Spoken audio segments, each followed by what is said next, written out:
The power of if. Brand new teaching series. This will lead us into Easter. And all throughout this series, we're going to explore questions about faith and about doubt, all centering around this word if. And my prayer throughout this series is for those of you that have a relationship with Jesus already, that your faith would be strengthened, that you would grow firmer in your foundation with Jesus. I'm also praying for some of you that may be wavering in faith, for some of you that perhaps have lost your faith, or maybe perhaps some of you are exploring what is this thing called faith. My prayer for you is that this series would help you find that faith, and for some of you, start or even restart your faith journey. If. It's one of those smallest words in the English language. It can have such big effects in a person's life. It affects the way that we live. It affects the way that we perceive life. It affects the way that we view possibilities in life. We've all used if questions. If I would have gotten that job. If she would have only said yes. If they wouldn't have gotten that diagnosis. If only I had noticed the warning signs. If only I had listened. If I were a rich man. Yada, yada, yada. Okay, yeah, right? What if I quit my day job? No, don't, Pastor. Don't quit your day job, right? What if I applied to college? What if I had been there? If only that coach could have heard me screaming through the TV, call a timeout, you bumbling, right? Maybe they would have won the game. If. It gets a lot of us. Here's an if that gets me. In fact, it's getting a lot of people right now, but probably for different reasons. There's an asteroid named YR 2024. Has anybody heard of this asteroid? Some of you have. Yeah, apparently it's an asteroid that's being tracked right now by NASA's Jet Propulsion Laboratory. Listen to this. It has a 3.1% chance of colliding with Earth in 2032. A 3.1% chance. That means that there is 96.9% probability that it doesn't hit Earth. But guess what? People online are panicking. But what if it hits Earth? The power of if. The power of if. Now, typically we think of this word if as a word frequently used to introduce some conditional clause, which expresses like a condition or situation that if met will lead to a specific result. So let me give you an example. My parents gave me a lot of if statements, conditional clauses growing up, right? If you don't do your homework, if you don't clean your room, if you're not nice to your brother, if you don't behave in church, we knew what was coming, right? Come on, somebody. I was raised in the 80s, right? Like we got the belt, we got the switch, we got the phone cord. Like we didn't know what was coming. We just knew we're getting something, right? Some of the parents are like, yeah, amen. Bring those days back. Solve some problems. So if can be a conditional clause that leads to a specific result or a specific behavior. But it can also open up a world of opportunity and curiosity. I would say it's like an open-ended invitation to explore something new and hopefully invite a new situation or opportunity in your life. If also shapes the way that we respond to God and that we respond to faith. It raises all sorts of questions around God. If this is God, then I'm stepping out in faith, right? Opportunity. If this is not you, God, would you please close that door? I don't want to go through it. If you would help me, God, in this situation, then I'll fill in all the promises that we make with God, right? It gets to even some existential questions for some of us. If God existed in the world, why are there so many evils happening? God, if you are real, why is all these other stuff happening? God, if you had only been there. God, if you are who you say you are, I'm going to need some real evidence. I'm going to need some real proof. If questions can reveal our deepest faith and also our deepest doubt that we have when it comes to God. Now, Jesus was asked many if questions during his ministry here on earth, and we're going to walk through a few of those over the next couple of weeks. But here's my challenge to all of you, whether you're a believer, a long-time believer, whether you're on the fence this morning, this is my question, whether you've lost your faith, this is my question for you this morning, and it comes in the form of another if question. It's really an opportunity, actually, that could open up a world of opportunity for a deeper faith, maybe a new faith. What if you were willing to believe? What if you would open up your heart to God this morning? What if you went all in, like all in? Not just on the sidelines, all in with your faith. How would that change your life? How would that impact the way you've lived? I've entitled my message for you note takers, Growing Faith in the Midst of Impossible. Growing faith in the midst of impossible. And in our scripture today, what we're going to read, we're going to be in Mark chapter 9. If you have it, you can go there. We're going to look at ways that doubt grows when it comes to faith. And then we're going to look at ways that our faith can be strengthened and grow as well. Mark chapter 9, we give two extreme example, two opposite stories back to back, and they really paint for us a picture of what life is really like. Now, this chapter starts literally with this mountaintop experience. So Jesus takes Peter, James, and John to the top of Mount Hermon, and God displays his glory on that mountain. If you've been walking with Jesus for a while, you probably know the story. It's the Mount of Transfiguration. That's what it's called. And it's an amazing encounter where Jesus becomes radiant with glory. Moses and Elijah appear, and they have this meeting with Jesus, and they hear the voice of God. This is my beloved Son, believe in him. And they are so moved in this moment. And here's what Peter says. Peter says, Rabbi, he says to Jesus, this is good for us to be here. Like this is a good day. Life is wonderful. This is truly a mountaintop experience. And then he says, let us put up 3 shelters, one for you, one for Moses, and one for Elijah. And then I love verse 6. It says, he did not know what to say because they were so frightened.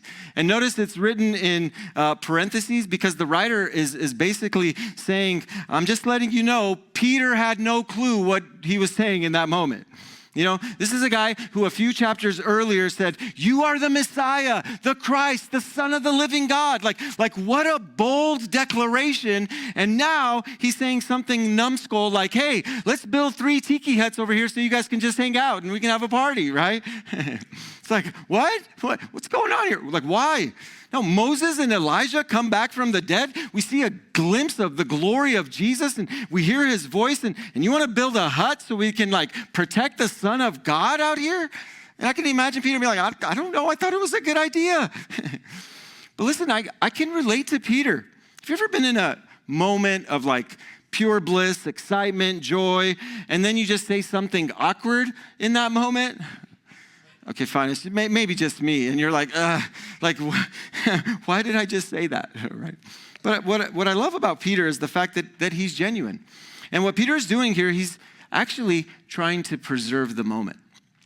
And we can all relate to this from time to time. You've had this special event in your life. Maybe it's a honeymoon, a special vacation, a family event. And what you do, you don't want it to end. There is joy and happiness. And it's a wonderful thing. And you're taking pictures and you're taking selfies and you're having a good time. And you're wanting to capture that moment. There's a lot of us that we want those mountaintop experiences not to end. You wish it would never end and you want to preserve it. And what it does, it highlights for us the reality that we love these mountaintop experiences, but the truth is, we don't often live there, right? Our reality is probably lived more in the valley, right? Like, for example, we're here today and we're having a mountaintop experience. We've encountered Jesus, we've worshiped, we're opening up his word, we've had fellowship with each other, but we can't stay here all the time or all day, right? Regardless of how long I preach.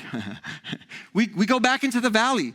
We go back to our lives, to responsibility, to our workplaces. We go back to people who have if questions about God. We go back to people who need salvation and need healing and need faith. And we go back to people who are not just helpless, but they're on the verge of hopelessness. The reality is we likely find ourselves more near a valley or in a valley than we do these mountaintop experiences. And the beautiful thing is Jesus doesn't stay on the mountaintop. He actually is with us in the valleys. In fact, I would suggest we experience his greatness on the mountaintop, but we experience his intimacy and closeness best in the valley. We can see God and miraculous and boom, but when we're in the valley is when we need intimate, close Jesus, and he's there. He's there. So we pick up our story in verse 14 of chapter 9 in Mark. This is what it says. When they came to the other disciples, they saw a large crowd around them and the teachers of the law arguing with them. So you have these 9 other disciples that were left at the base of the mountain, and they get into this heated theological debate, right, with the religious leaders of the day. These were called the scribes. These were kind of, they were legal experts, and they transcribed the Hebrew text. And then they're in this theological debate. Now, just a few chapters earlier, in Mark chapter 6, let me remind you, the disciples were healing people. They were casting out demons. They were preaching the gospel with great power. But for some reason, now they're unable to do these things. And an argument breaks out between them, between the scribes and the apostles. And it happens in front of an absolutely devastated father who has a sick child. By the way, can I just say, sometimes this feels like the church of today. We're fighting amongst ourselves. We have no real answers, no real solutions, but we fight. We're having all these theological debates. We're trying to save face. Meanwhile, there's a world out there that could use the good news of the gospel, but we're in ourselves fighting, having theological debates. So what happens is Jesus comes down the mountain, and as soon as people saw Jesus, they were overwhelmed with wonder, and they run to meet him. Now, Jesus, being a good teacher, he knows who the bullies are. He knows who the ones that are being picked on are. So he doesn't talk to his disciples. He goes straight to these guys, and he says, "What are you arguing with them about?" he asked. In other words, why are you picking on my boys? Right? Now, before they can answer, a dad approaches and says, "They're actually fighting because of me." Now, I want you to see this. A man in the crowd answered, "Teacher, teacher, I brought you my son who is possessed by a spirit that has robbed him of his speech." So this boy is a mute. "Whenever it seizes him, it throws him to the ground. He foams at the mouth, gnashes his teeth, and becomes rigid." Some of you are like, "Man, that my son just did that the other day at the grocery store. Like when he couldn't get the candy bar. Maybe I need a miracle today," right? And he says, "I asked your disciples to drive out the spirit, but they could not." Now, we don't know anything about this dad. We're not given his name. We don't know his background. We don't know the boy's background. We don't know if this is a young boy. We don't know if this is an infant. We don't know that this is a young adult. All we know is that he has a spiritual issue. He's possessed, oppressed by a demon, and he's also got a neurological condition that needs healing. The Matthew account of this story tells us that it's actually epilepsy, that he's dealing with massive seizures. So not only does he have a physical neurological condition, he's also got this massive spiritual problem.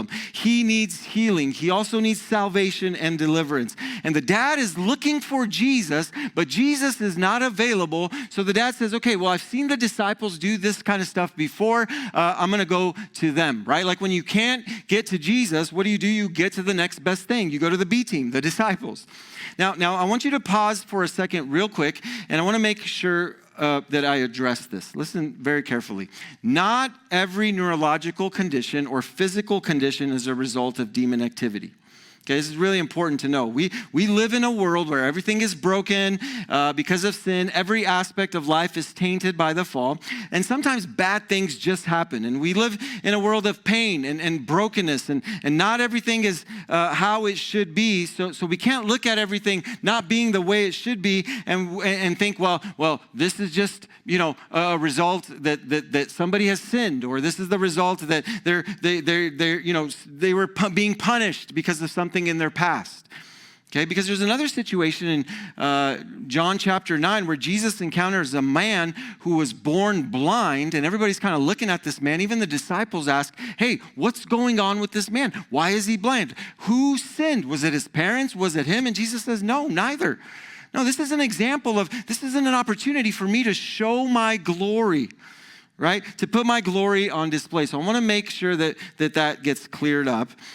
Jesus says to them, he says, you unbelieving generation, faithless generation. How long shall I stay with you? How long shall I put up with you? And then he says, bring the boy to me. Now, Jesus basically goes Old Testament, rage mode on them and rebukes them saying, like, where's your faith? After all you've seen me do, after all you've seen me, been with me and all the things you've experienced, all the things you've done, like I won't be around forever. And Jesus is exacerbated. He's irritated and frustrated. Guess with what? Their unbelief. This is why the author of Hebrews says, without faith, it is impossible to please God. He calls them an unbelieving generation. And this is somewhat of an indictment on them and an indictment on us today. So listen, if you're a follower of Jesus today, notice people will look to you when they cannot find Jesus. And it's a heavy thing. When Jesus is not in sight, people will look to his followers and expect his followers to act like him. So if you profess to know Christ, but you're unloving, if you profess to know Christ, but you have no faith or you're unavailable or you have no belief, if you profess to know Christ and you're unwilling to help and you're unwilling to love and you're unwilling to have compassion, people are going to start to look at your behavior and think, that's the behavior of their God. That's what Jesus is like. So if we're going to have faith in the midst of the impossible, if we're going to be the people that live out this thing that God has called us to do, we have to recognize that doubt can creep in from time to time. So what I want to do is expose some of that doubt that can creep into our hearts. I want us to be aware of how doubt creeps into our hearts.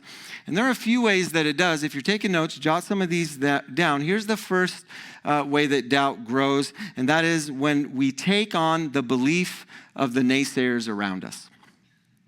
And I'm telling you, the faith level of people that you place around you, that you surround yourself in your life, makes a huge difference on you, good and bad.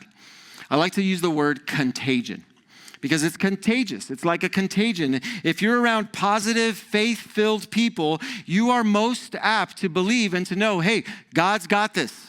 God is the God of impossible. God can do all things. I'm going to be okay because I have a powerful, wonder-working God. This became such a reality for me personally when a few years ago I was working through my own health crisis.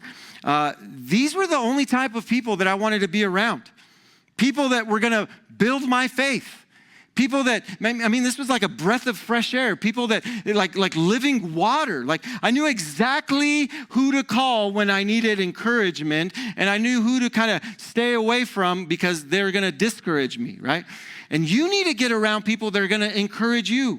You need to have some people in your life that are going to encourage you in your faith, that are going to build you up, that are devil stomping, demon rebuking, people of faith and prayer. They're going to see you through whatever situation you are going through. You need to get some people in your life that are going to build your faith. If you're only surrounded by unbelieving naysayers and doubters, it will destroy any faith that you have. And here's how you can identify those people that will bring things down. Negative people always have a problem to every solution. Think about that. Negative people always have a problem to every solution, right? And nobody likes that. Nobody needs that. And when we get in environments where that's the only thing around us, it messes us. It messes us up, and it causes doubt to creep in. Jesus calls them an unbelieving generation. Now, he didn't say, you unbelieving dad. He didn't say, unbelieving son. No, the guy actually came to Jesus. He said, you're an unbelieving generation. And I would submit to you that our culture today is very much like that. We're in a culture that is very much an unbelieving generation that would like to say, no, Jesus, he can't do that. You believe that pie in the sky? Jesus, God? No, that's impossible. That's why, listen, everybody in this room, especially you young people, it becomes vital that you choose your close friends carefully, Be careful the people that you allow to speak into your life and speak into your situation. Yeah, sometimes there's wisdom and there's understanding and knowledge, but if you're looking for all the ways that all these naysayers and negative people are going to help you grow, they're not. They're actually going to pull you down, and it causes doubt to grow. Here's another way that doubt grows. Write this one down. And I've been here as well. We start to rely on solutions that we've seen work for others and rely on those rather than on God. And our faith now is no longer in a God who is a God of impossible, but now it shifts to a solution that has worked or may have worked for somebody else in the past. But what worked yesterday doesn't always work today, right? And this is like the disciples, right? So there's these rock stars, the disciples of Jesus. They're doing some amazing things in the past. They've seen Jesus do some amazing things in the past. But now all of a sudden, it's not working for them. They're unable to do some of the things that they've done. Maybe this is you. Maybe you saw somebody in the past do things a certain way, pray a certain way, and they had some positive outcome. And now you're trying to do those things in your situation. And there's nothing wrong per se with that, but maybe it didn't work out for you like it did for them. And now doubt begins to grow. And you have all these if questions that start to grow louder and louder. So here's how my mind imagines this. I started imagining the conversation between the disciples and what they try to do. So you have this dad, he comes, he has this boy, he's sick, he's got neurological problems, he's got these demons, and he says, hey, where's Jesus? Well, Jesus is not available. Jesus is up on the mountain with his favorite disciples, Peter, John, and James, right? They're up there, but we're here. Okay, well, you guys have done this before. I've seen you, I've heard about it. Can you guys do something? Yeah, we got this, right? So they're like, okay, bring the boy to us. And I imagine, they're saying, okay, what would he do? They're kind of and Andrew's like, well, I seen Jesus use mud one time. Maybe we start doing that. So they get a bunch of mud. They're putting mud on this boy and like lathering him up with mud, right? And now, okay, demon, now be gone. Nothing happens. Philip looks around, well, that didn't happen. Okay, well, I saw Jesus use spit one time. Maybe we do that. Like get some spit, and they're doing all this stuff, and they're trying all these things. And you already know, like Judas in the background, he's probably off in some corner thinking, man, we should probably charge the dad for this. That's probably what we should do, right? And then they're probably like, well, this is not working. And then they ask Thomas, like, hey, Thomas, what do you think we should do? And Thomas is like, you know what, guys? I doubt anything's going to happen anyways. Yeah, right. Okay, pray for me. But this is where my mind goes, right? Now, maybe, listen, you're here today, and you've had something similar happen in a certain way. You tried to do all these things, and maybe you've heard somebody say, hey, read this book, 10 steps to a better you, 7 steps to enlightenment. Go to this guru, use this essential oil. That's the good one, right? Like this lavender. Like that's going to really make a difference, right? Go pray about it in this, use this language, and it's not working, and it starts to grow doubt. I remember being in college, and it felt like I was in college like 12 years. I was on the 12-year plan, right? And the reason for that was I changed my major like 3 to 4 times. And the reason I did that is because I was kind of confused. I didn't know my calling. I didn't understand what God was calling me to do. I felt lost. I just kept hanging out in school because what else am I going to do? And it started to get frustrating because I had so many friends that were hearing the voice of God and telling them, you're going to do this. And they had their career paths and their majors all lined up. And I was kind of like, whoa, I don't know. But I was so desperate. God, I need you to speak. In fact, in one of my prayers, I even remember praying this, God, can I have a burning bush experience too? And I remember God like saying, you do realize that burning bush thing only happened once, right? Right? So what God was saying is like, don't try to make somebody else's story your story. No, God wants your faith not in a solution. He wants your faith in him, not in someone else's solution. And what God does, he's always leading you to places that are beyond your ability to control, beyond your ability to copy other circumstances, because he wants to drive you to a place where your faith is only in him, not in anything else but in him. And it strips us of all control, of all patterns, and makes us truly dependent on him. Here's another way that doubt grows. Write this one down. It's when we fail, through failure, right? So the disciples couldn't heal this boy, and this is like epic public failure. And the scribes begin to accuse you, so-called disciples, of being imposters. And no doubt this raised doubt in them, and this raises doubt in us when we fall into sin or we do something that we feel like a failure. What happens? We get this imposter syndrome, right? And when we feel shame and we feel doubt and we feel discouraged and we feel worthless and we have all this fear. Listen, everybody, here's the truth. All of us fail. We all fail. Aren't you glad you came to church today? Failures Anonymous. Let's go. We're going to have an intervention. But maybe you walked, okay, maybe you walked in this morning feeling like a failure, right? But everybody fails, personally, professionally, spiritually. There's all kinds of failures. If you've ever gone through a divorce, you know exactly what this feels like. Whether it was your fault or whatever fault it was, it feels like a failure. When you go through addiction relapse, you feel like a failure. If you've ever been fired from a job, you know the feeling. You feel like a failure. If you ever make a promise to God, only to 5 seconds after that, like go back on your promise, you feel like a failure. There's so many ways to fail. Men and women, we all fail, and I'm sure that when we do, we're filled with shame and guilt, and this was probably the story of the disciples. They're failing, and they're filled with all this shame and guilt, and I'll just say that in the Christian life, listen, it does not matter that we fail because we will fail. God knows. The only question is, what do we do with our failure, and what does God do with our failure? And I want to tell you what God does. Listen, everybody. He redeems it. He reconciles that failure. Praise God for that. Because he redeems it and reconciles it, we don't have to internalize it as our identity, right? The world will give you a label. God gives you a name. He gives you an identity. He's not going to let you stand under some label. No, he redeems it. He reconciles it. He tells you that there is no condemnation now for those that are in Christ Jesus. Now, you may experience some conviction that will lead to some correction and some life change, but there's no condemnation. Failure, listen to me, failure is not your identity.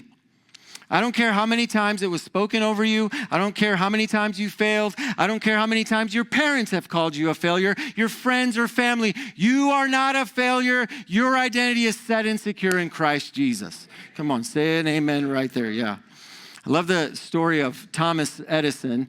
He shares a great reframe of failure. And he once said in his pursuit of creating the light bulb, he says this, I don't know what you're talking about. I've never failed. How's that for humility? Isn't that great? He says, I've not failed. I've just found 10,000 ways that don't work. I love that. I actually love that. So the question is, what do these guys do with their failure and doubt? Because they're being shamed by the teachers of the law. But what Jesus does, listen, he steps right in the middle of the argument. And essentially he says to the teachers, hey, these guys are with me. If you have an argument with them, you take it up with me. And I want to tell you something. If you're a follower of Jesus, he will stand in the gap for you. He will stand in the gap for you and me, just like he stood in the gap so that you can have salvation from the wrath of God for your sin. He will stand up for you. And that's exactly what Jesus is doing here. Listen, don't take the fight. Don't try to fight for yourself. Don't try to defend yourself. No, let God do your bidding. Let God defend you. Let God defend your cause. He's going to be there standing up for you. All right, so let's finish out this story because it only gets so good.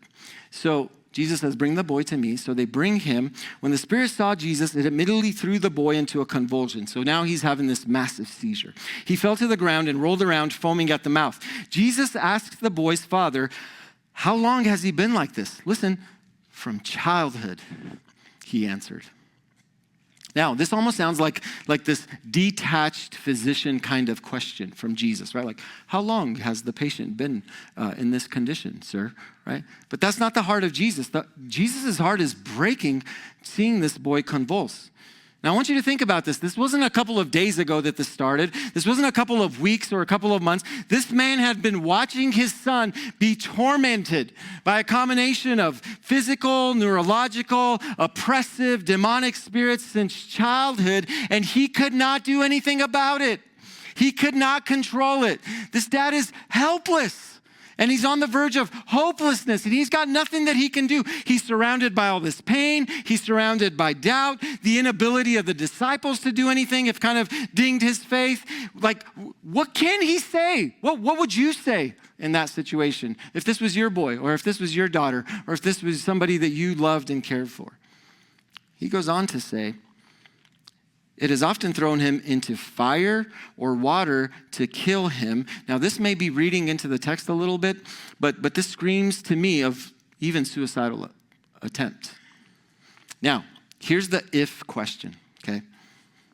But if you can do anything, take pity on us and help us. Such a vulnerable and honest comment, right? God, I'm at my wit's end. If you can do anything, have pity, have mercy, have compassion. If you can do it. And here's what Jesus says. If you can. Now, again, we can't read into the text. We don't understand context. We don't understand the tone in which this was said. But I think I get the sense that there's a little bit of sass here from Jesus. But then there's also a lot of beauty here from Jesus as well. If you can, says Jesus, and he kind of just lets it lay there. Now, I don't think Jesus is trying to shame the Father. It's not the way of Jesus. But by asking that question, if you can, Jesus is actually pointing his finger on something that's wrong in this man's heart, on something that's wrong in the hearts of the scribes, on something that's wrong in the hearts of the disciples, on something that may be wrong in your life and in my life today, and that's doubt and unbelief. And then he says, everything, love this, everything is possible for the one who believes. And I love verse 24. It just shows the vulnerability and the desperation of this dad. And he says, immediately the father, watch this, exclaimed, no doubt with tears and weeping, I do believe. I believe.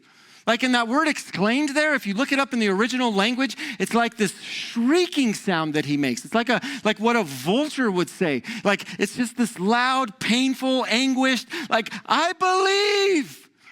And then I can imagine he's probably heard, hey, just believe, just have faith. Come on, muster up some faith. Do something. Just believe it's going to happen. And he's like, man, I've heard this so many times. I do believe. And then I probably imagine like a pause. But help me overcome my unbelief.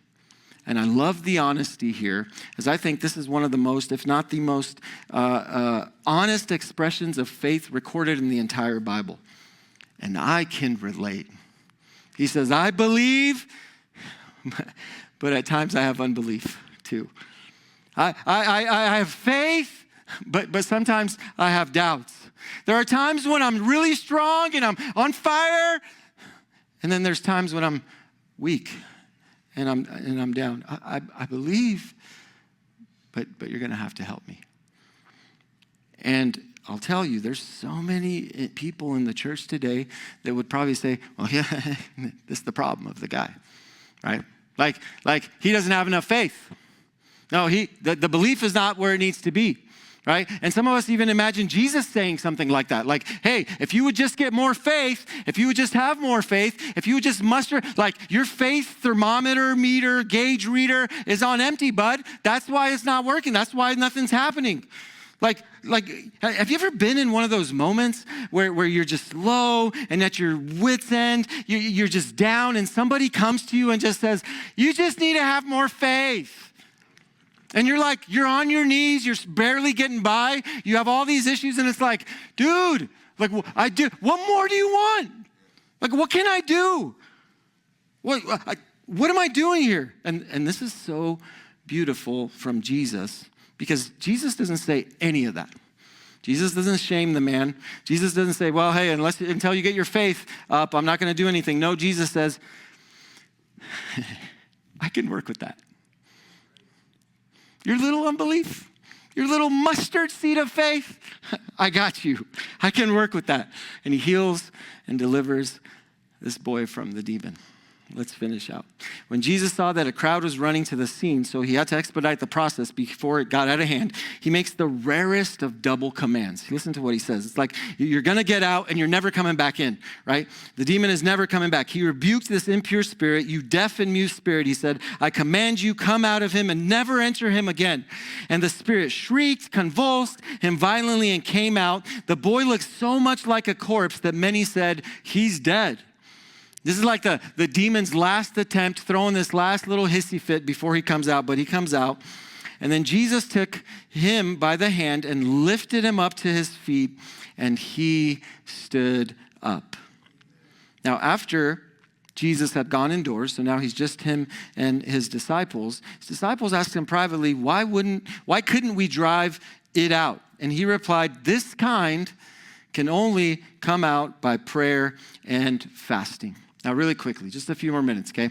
Let me leave you with a few things that grow our faith. How does your faith grow? Jot these down. These are so important. Number one, we got to remember it's not the amount of faith that is important, but it's the object of our faith. Okay?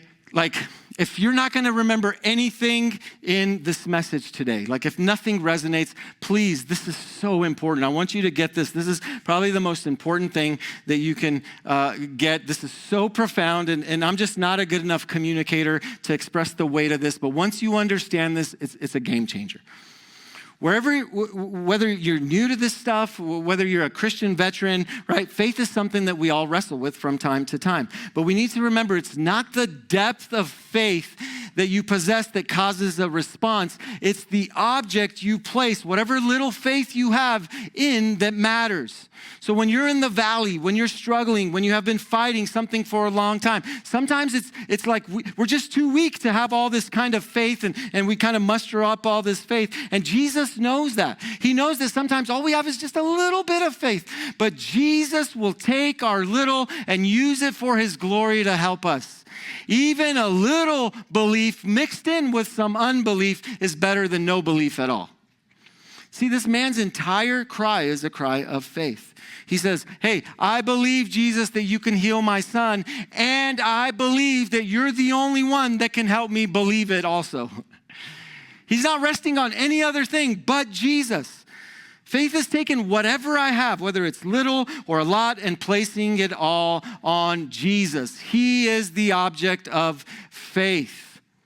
All my chips, if you will, are pushed in the middle. Whether I have a lot or a little, they're all being pushed on red, which is Jesus, for his blood, right? Okay, so, yeah. Sorry. Okay. It's this idea of, I can't do this. I can't control this. I need you. There's no other way. I can't write a check and make this go away. I can't do this like I've seen it before. There's nothing I can do. It's Jesus and him alone. All my aspirations, all my fears, all my hope, all my future, all my family, it's all on him. And as we come with that honesty and make him the object of our trust, God honors that and gives us all that we need. So let me say it this way. The mighty hand of God is not dependent on the mighty faith of man. Let me say that again. The mighty faith of God is not dependent on the mighty faith of man, right? Period, full stop. Because when we think that our faith is going to move God's hand, then the measure of our faith is going to, we've put God in a box, and we're starting to control and manipulate God and the hand of God. But that's not what this is about. It's okay to say, God, I have some unbelief. I have some doubt. Jesus can handle your doubt. Jesus can handle your unbelief. Jesus can handle your questions. Jesus can handle your uncertainty that exists. Jesus can handle the tension, young person, that you may feel in your heart where you see things in the church, but then you see things out in the world, and there's a tension and if questions. Jesus can handle all of that. Jesus is not afraid of that tension. God will show himself strong even in the middle of your doubt. Here's the second thing. The second way that faith increases. Simple, just ask God for more, right? Ask God to work in your life in a way where you look to him more and more. Now, this is dangerous. Please hear me, because when you do this, he will lead you to circumstances where you need more faith, right? He will lead you into places where it'll force you to take your eyes off of you, take your eyes off of the circumstances, and place them on him. This is why the author of Hebrews says, fix your eyes on Jesus. Like, that's your sole focus, because guess what? He is the author of the faith, and he's the perfecter and the finisher. He is the one who is the author, the perfecter, and the finisher. See, building your faith is not this personal construction project that you just kind of undertake, but the way your faith grows is it depends on what you're focusing on. So don't beat yourself up when you lack faith. Take your lack of faith and bring it to the one who is faithful. Because the way that he deals with our lack of faith is he shows himself to be faithful. That's why we sang the song this morning, faithful you are, and faithful you will always be. When we fix our eyes on Jesus, what we end up realizing, in fact, is that faith is really just a gift. You see, faith is a gift given to us by God, and the more we focus on him, that gift begins to grow more and more. So keep your eyes on him, and finally, here's the last one, and we're going to close. To increase your faith, you got to step out sometimes in faith. So like a muscle, we got to exercise faith. We got to put it into action. Now, this is not a testing of God. This is actually a trusting in God. So we ask God, wherever he wants to take us, ask him to take you there, because he will always take you to places that are beyond your ability. But as you step out, listen, you're going to have to, and you want to be successful, you're going to have to step in. So you step out in faith, but you're going to also have to step into some spiritual disciplines that are going to help you along the way, these tools that are provided for us. Let me remind you of how this ended. The disciples asked Jesus, hey, how come we couldn't do this? How come we couldn't drive them out? And he replied, this kind can come out only by prayer and fasting. So what is it saying here? Prayer and fasting reminds us of our desperate need of him. Because a lot of times, let's face it, we can do a lot of things without praying. Right? God has fearfully and wonderfully created us. We're people of high capacity. We could do a lot of things. We could show up and serve, and we don't have to pray about it. We could show up and go to our neighbors who just moved in and bake them some cookies, and we don't have to pray about it. There's some things that we can do just instinctively because we've trained ourselves to do those things. We don't have to pray much. But this kind, when you're facing the possibility of divorce and the divorce papers are on the table, when you're looking at the barrel of a gun, right? When the bills are stacked up miles high and you don't have a job, when all hell is breaking loose in your life, what do you do in those situations? Because your capacities have diminished. They failed. And he says, no, when you're sick with an incurable disease, like this kind is only done through some discipline and through some connection with God and through some relational work that you've done with God. So I want to ask you a very direct question. How many times throughout your day, maybe even throughout your night, do you catch yourself meditating on who God is? Being captivated by him and all his wondrous amazingness? Do you know that when you meditate on him, he manifests himself more in your life? Like David was a genius when he was on earth. He figured out, man, if I just train myself to fix my gaze on him all throughout my day, I will encounter him more and more throughout my day. This is what prayer and fasting does. These are spiritual disciplines. When we stop, when we carve out time, when we just say, God, I just want to be with you. Look, I know you're busy. I'm busy, and we have busy lives, right?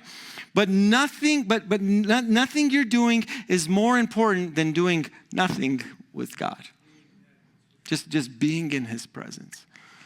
And listen, don't try that when things are ratcheting up, when the storms are failing. No, now in the calm season, this is when you anchor yourself. This is when you pray. This is when you fast. This is when you read the word. This is when you build that relationship. And then when God says, now I want you to go, you're ready. And you're stepping out. And I'm ready to go. I'm going to close with this. Worship team, would you please come up? We're going to close. There's a book, and it was really cool. I was next door at the bookstore talking to Eden, who's the owner there at the bookstore, and this is online. Okay, I won't say anything, but we're praying for her. We're praying for her. She always engages me, and we have conversations. Hey, what you teaching on this Sunday? I don't know. Why don't you come see? No. Can you just tell me? Okay. So we're working, right? And I told her about the series, What If, and all this stuff. And she's like, oh, man, there's this cool book that just came out. You should look into it. So I looked into it, and it's this book called The Midnight Library. And it came out in 2020. Maybe some of you guys have heard about it. It's by Matt Haig. And it's about a young woman on the verge of making a terrible life choice. She's lost her job. She's lost her best friend. She lost her brother. Her relationships are in shambles. Her cat is dead. More importantly, she's just seemingly, irretrievably sad. And she can't imagine a day that life would be better with her in it. So, living for her has become a chore. So what she does is she ends it. She overdoses on antidepressants, and the world goes black. And instead of ending up in heaven or hell, she ends up in this library full of books. And all the books are about her life. Listen, every what if decision is mapped out in her life. So what if you chose this? There's the timeline for that. So she's reading, trying to get some encouragement there. What if you married this person? And she reads that, and that's the timeline. And then there's the timeline for something else and all this. And as she's reading, she's trying to get encouraged and try to figure out, wow, look at this timeline and look at that timeline. And wow, this is so cool. And as she reads, she realizes, I don't like any of these timelines. As a matter of fact, the timeline that I was in that I thought was so horrible was not as horrible as I thought. It was actually really good. I just need to make some adjustments and it would be even better. And so as she's coming to this realization, I know it's fantasy, hang in there with me, it's kind of weird, but the library starts to catch on fire, and the library's like, the librarian's like, oh, you have to go. She's like, no, I want to go back. I want to go back to that timeline. I want to go back to that universe. I don't like any of these. I can fix this. No, it's too late. No, I want to go back. And so what she does is she grabs the book of her current timeline, and in the end she says, I am alive. And then she wakes up in the hospital.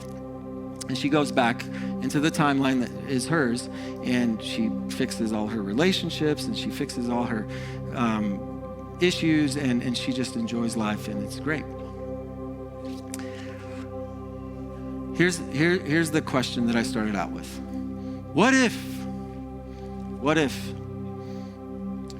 you accept and you put your faith in Jesus today? What if you go out, for those of you that have been walking with Jesus, you do truly push all the chips in and you say, I'm going all in? What if this timeline that you're living now is the greatest one that there is?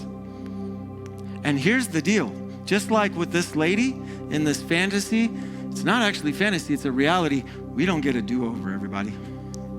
Because when it's over, it's over. And we could have all the regrets and all the things come back and say, man, what if, whatever. Today is the day of salvation. Today is the day where you can answer your what if question once and for all.